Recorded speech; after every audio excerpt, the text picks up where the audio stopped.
top story we are discussing this morning is by the way of petrol diesel prices, which was slashed as of last evening by 2 rupees each. Kartik, Malhotra joining me here. Kartik, oil marketing companies have finally slashed down that costly prices of petrol and diesel by 2 rupees. This is the first time in 2 years we're looking at a revision of prices. You're right, Shweta. I think the last time we saw, in fact, a revision of prices and a price, being stabilized then for a fairly longish period was in May 2022. So a little short of 2 years, we are seeing the first announcement on any change in petrol and diesel prices, and a 2 rupee price cut called out yesterday by Oil Minister Hardeep Singh Puri, attributing it to Prime Minister Narendra Modi just ahead of elections, stating that Prime Minister Modi is caring for the crores of Indians who he considers a part of his family and offering this price cut by way of both petrol and diesel. Now, incidentally, this also comes at a fairly interesting time when oil prices globally have now inched up to about $85 a barrel.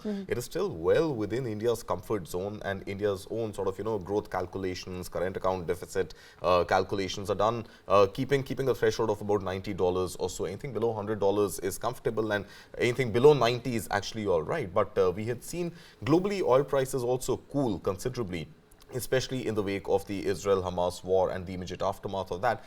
So now the prices globally, crude prices inching up to about $85, and then on top of that, adding a 2 rupee discount just ahead of elections is obviously not the best economic step to take, but I think political powers obviously come into being here. Right, as long as it benefits consumers out there, I think it works well for them. But back in May 2022, we saw a cut in petrol and diesel prices by the virtue of excise duty cuts.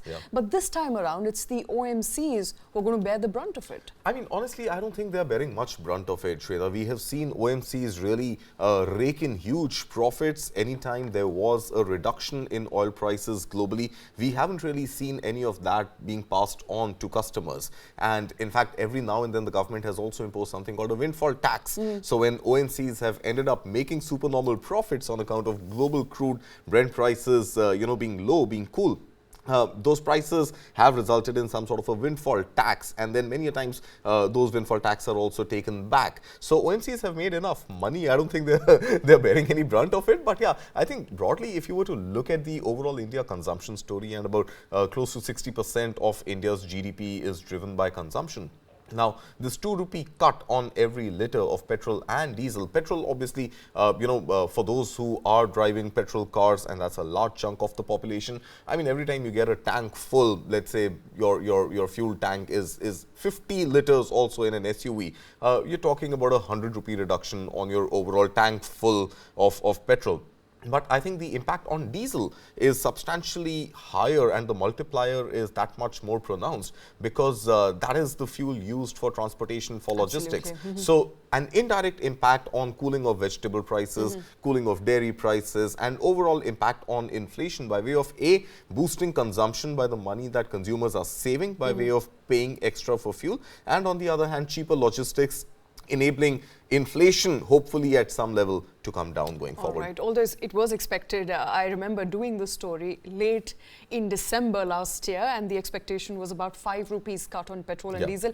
That did not come through. That decision wasn't taken. I believe this is just the first step. I mean, we are still a few months away from elections, and perhaps instead of offering an entire 5 rupee cut in one instance, we are looking at a more staggered approach, 2 rupees. Now, I mean, let's see, perhaps, in the next few weeks, we may see another few price cuts on petrol and diesel. 2 rupees is not too bad either, especially for logistics and for transporters, as well as for consumers who are now going to be buying petrol and diesel at 2 rupees cheaper per litre starting today.